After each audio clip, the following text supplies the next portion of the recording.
Hello. Alright then guys, hi. Today I'm going to look at cube synth. So, I love the Versian synths. I think Addictive Synth is one of the great synths of the iOS world, and Addictive Pro is an even better great synth. But I think cube synth gets overlooked because it's a very easy machine to get fantastic sounds out of, and well, I'd be absolutely mortified if it went away.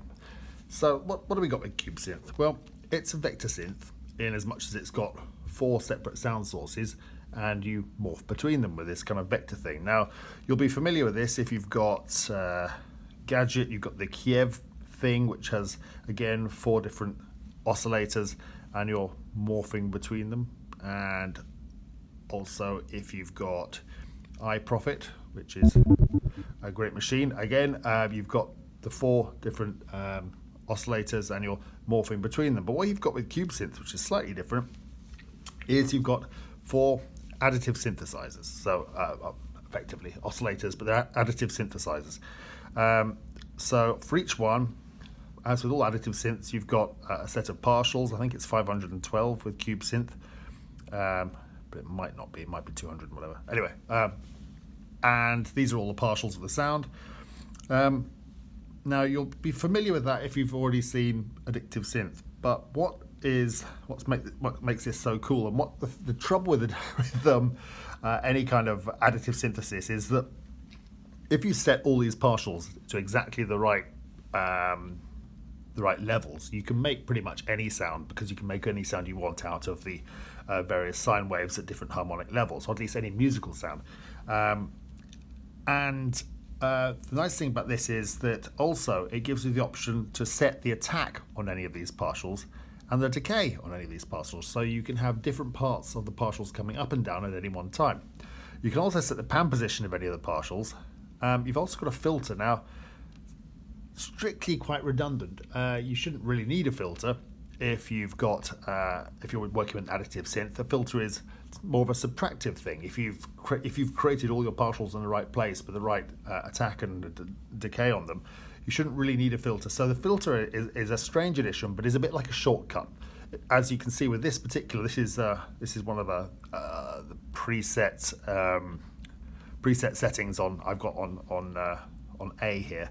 You can see I've got a full set of partials, which effectively means I've got a very complicated waveform. Not much going on in pan or attack or decay.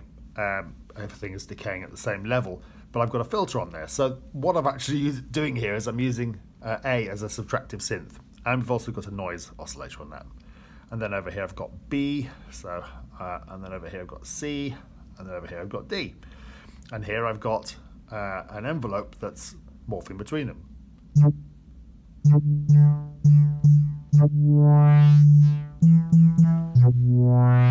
So you can see I'm starting over here in C, and if I let go quickly, it's just drifting over to A. If I hold on to it, it gets to A and then morphs across to B, and I could change that to morph across to D if I wanted. So let's take it over there. Let's have a slightly different sound on D. So that's the basic idea of cube synth. Now, let's start with an init, and so this is your initial patch, if you like. I'm starting at B and I'm going across to A. So let's just take everything over to B. So I'm just working on B here. Okay, so here's my set of partials, and if I remove everything about there, let's have a look. So I've got I've got the sine, I've got the fundamental, and I've got 2 other harmonics, which gives me a kind of organy sound. I could put a couple more harmonics in there.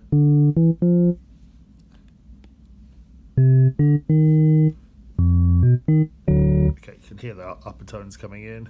I'll put a few top ones in there. So you can hear the higher harmonics coming through.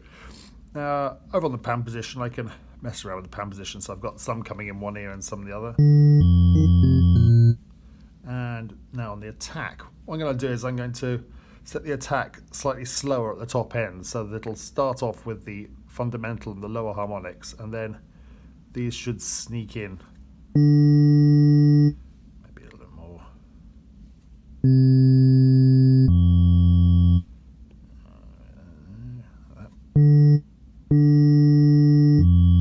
Okay, you can just hear that now. You can hear I start off at this end with the fundamental, and these creep in slower.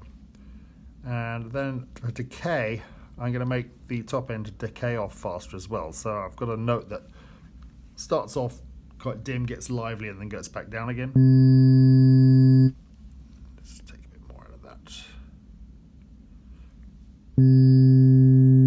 That's good. Okay, so now you can hear I start off basically with fundamental and a couple of other harmonics, and then I end up back really with mostly with the fundamental. And let's put a little lump of noise in there. Some low frequency ones. Let's put something up at the high end. Okay, and you can hear some noise coming in. So that's me done now. And now I can go over to A, and I can set some stuff over here. This is really what everyone does. They just mess around with it. And right, so if I make that now go back over to B. So I'm starting A now and going to B.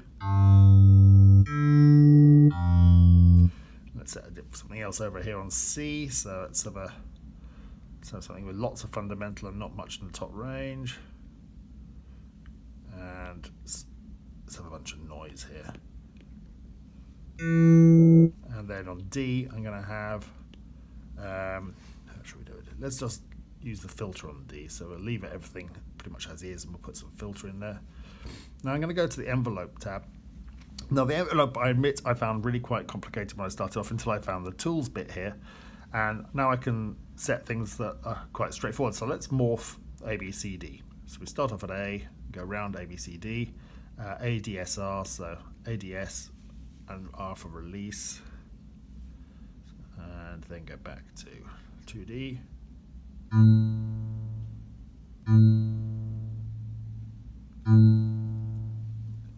It's a bit quick on the start there, and a bit slow on the release. So let's go to the envelope and mess around with that. Let's have a slower attack. Let's have a bit of a faster release, I think.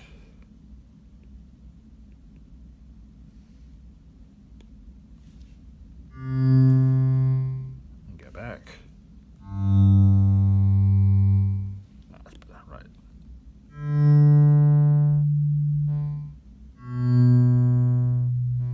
So you get these nice little releases where as you let go, it's like taking your finger off a string.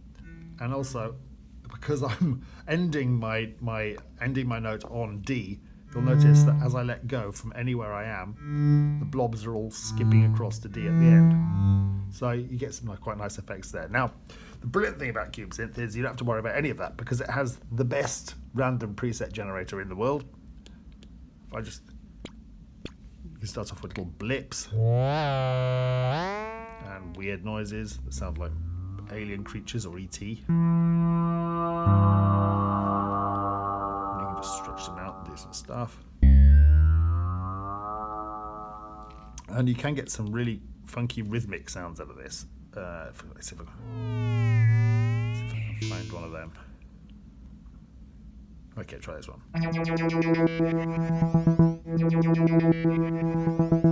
Now, and sometimes you can get them, and they actually create really complicated rhythms. Now you can, if you spotted this over here when I was messing around with the envelopes earlier on, in the tools you can actually use a rhythmic.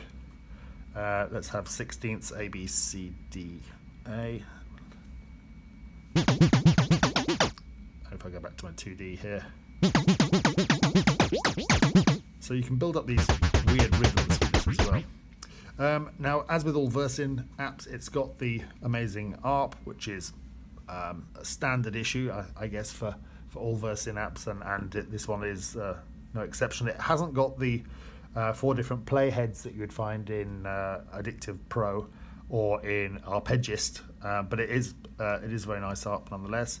And of course, it's got all the effects in it. Now, I recommend when you start using Cube Synth, turn them all off, because Versin, if they do have a fault, it's that they put too much reverb on everything. And so I find that very distracting and a bit noisy when I'm trying to listen to presets. So the first thing I do when I go into this is I turn everything off. But I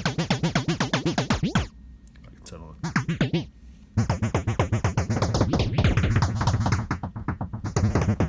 Let's come up with a new sound.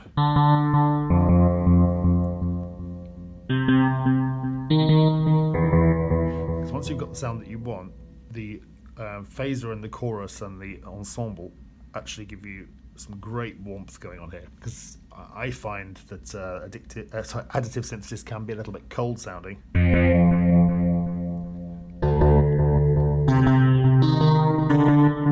there we have it. Great app, really. Everyone should have it. I'm terrified that Versin will get fed up and take it off the App Store one day, which would be a tragedy. So rush out and buy Cube Synth. Okay, cool. Thanks very much.